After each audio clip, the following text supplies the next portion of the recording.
Hey guys, this is David here with the deck profile for you guys. I have Chris introducing the Nubatama deck.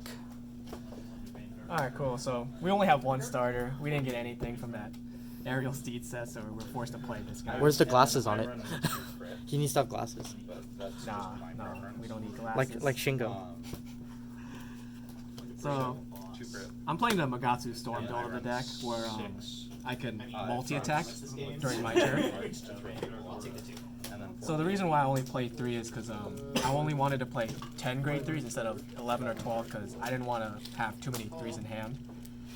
And during my opponent's turn, when I'm attacked by my opponent's Vanguard only, I can sack 2 of my rear guards to act as a perfect guard for that turn. So do you purposely leave 2 cards on the board so you can use the skill? Yes. Okay. So when I have Mugatsu Gale, I sometimes leave them out on the open so I can just PG my opponent's Vanguard. And the way to activate a skill is you need another grade 3 in Soul beforehand. And then once you bounce one of your own rear guards back into your hand, you get to activate a skill. So you draw 1 first, and then you call 3 cards out, and they get +5. So it gets around magic force. So for the multi attack, you would use them, right? Yes. If they're at 4 or 5 damage, then I would go for it. Otherwise, I would just continue setting up. But on rear guard or bounce. You can leave it out here. Oh, okay. You can just kind of put it on top. And then I play 4 of the new Busted VR, the set, Jam Yakongo. You know, I was gonna say if you don't run him, I would have been disappointed. Nah, I play 4. So against like the protect matchup and the force matchups, if I can like limit their hand size, I can build up advantage and then like potentially guard against their next attacks and go for game next turn. yeah, I mean, as an opponent, what I realized is that this card is really good just because like it drops out a lot of cards. Like, so for instance, if I'm playing a defensive deck like Tsukuyomi or Grand Blues, then I'm forced to be 6 or less, even if you don't have another grade 3 at the bottom or underneath it. Like, it's so good because you're forced to stay at 6. Yep, and it limits your guarding potential and you might have to risk losing a combo piece to guard my next attacks. Like originally I was gonna run 3 and then 4, but this card is way too you have to run 4. He's way too important he's a staple. And then these are like my tech cards, 2 Void Masters and 1 Crow.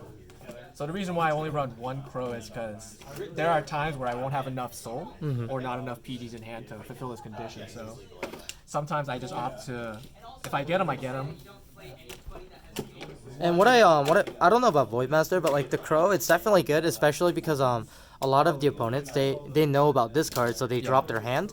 So once you play this, they know like, oh shoot, I'm screwed because it bounces all your hand. They're forced to drop 5 cards. So definitely a good card too. It's also strong against Neo-Nectars because their tokens do go back to hand, but it just disappears. So right. They're just forced to discard 5. And I think this came in really good for you against like people that try to use Protect 2 against you. So yes. Really so good like, card. When I place them down, they cannot intercept at all. So I can go for combo plays with Magatsu Storm or Jam Yakongo to go for the kill turn. And then you can slide these out. Alright.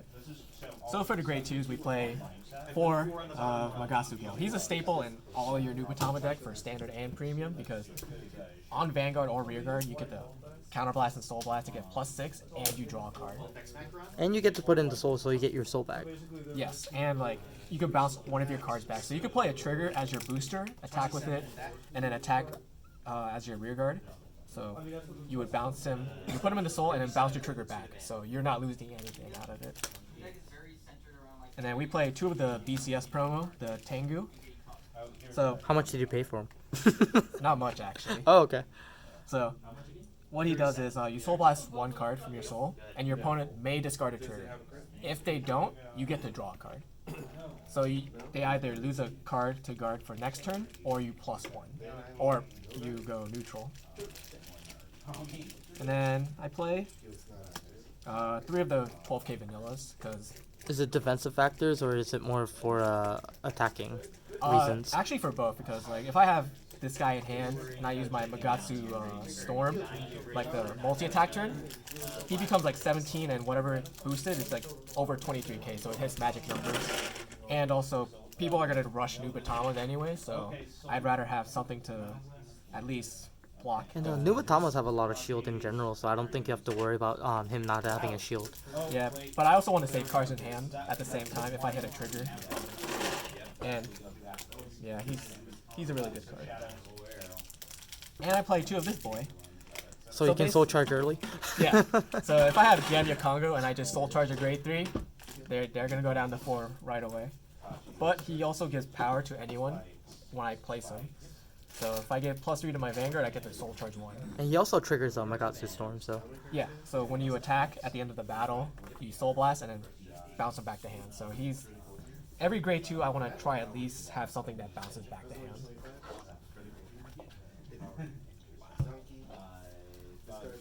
I play 3 Magatsu Breaths. So if you have a Magatsu Vanguard, he gets +3, so he's an 11k booster. And at the end of the battle that it attacked or boosted, you get to discard 1, soul blast 1, and then whatever column he's in, you return all your rear guards back. So it triggers Magatsu Storm. What is this game? And it can correct that multi-attack, so. Yes. I play 1 Oboro card. No, but it wasn't triggered like 5. I have a lot of cards that soul blast, and I want to have a card that lets me at least counter blast, so I don't have to give up any of my souls. Because if I have grade 3s and nothing else, I can't. Really Well, what's his main thing? Like, why do you only run 1? I was originally gonna run 2 and 2, but I couldn't find my other Oboro card in time, so I just had the 1 on me at the time. But did it work out well? I would say yes, because I had enough soul to do my multi-attack turns. And he also doubles my Vanguard's grade 3 attack, so I can hit 32 in 1 column. Any column, right? Yeah. Okay. And he gets the bounce back by counterblasting 1, so it triggers Magatsu Storm. These 2 on top and these 2 on the bottom. We play 4 of Obviously, right? four of the counter charges. This card is really good. You just gotta have 3 units, so including your Vanguard and a rear guard. You place them down, discard 1, draw and counter charge, and he gets +3 when you do it. And I mean, your deck uses a lot of counterblast, so I feel like that he's gonna be very useful. Yeah. And whenever I try to make columns, I could just discard 1 to give it +3. So I don't have to draw or counter charge. I can just give him +3, and then he's big enough as is. Like the game is over. And then last for the grade 1s, I play 4 Dreadmasters. He helps filter out the deck, so if I draw cards that I don't need, I can pitch it and then just draw it again. Yeah, he's definitely. I saw him try to filter his whole deck. I think he had 3 of these in his hand, and he just goes drop and draw, drop and draw, drop and draw. It would be nice if I had Kujikiri Kongo, but I don't think he's needed right now at the moment. All I need is just draw power or filtering. For my triggers, I play 6 draws, 6 crits, and 4 heals. I need more draw power so I can see my combo pieces and to defend against large attacks.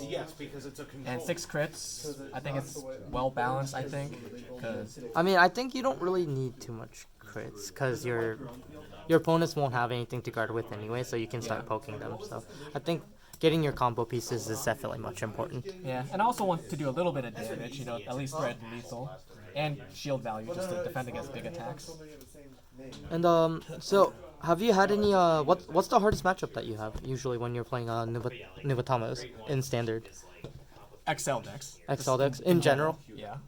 So like Narakamis, Murakumos, like I just died. Well, I think Narakami is like everyone's bad matchup, to be honest. Yeah.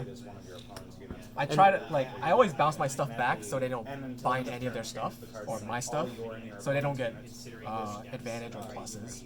So I always have an empty field anyway. And anything that you're looking forward to on this deck later on? Because I know there's like support coming out. I want to get tokens so I can defend myself better against rush decks. I think that would help. Because that's the one weakness that you're having is XL decks. Yes. That's why I run 12k so I can at least mitigate some damage. Okay. Well, thank you for the deck profile. Make sure you guys comment, like, and subscribe to the channel. And that's pretty much it. Thank you for watching.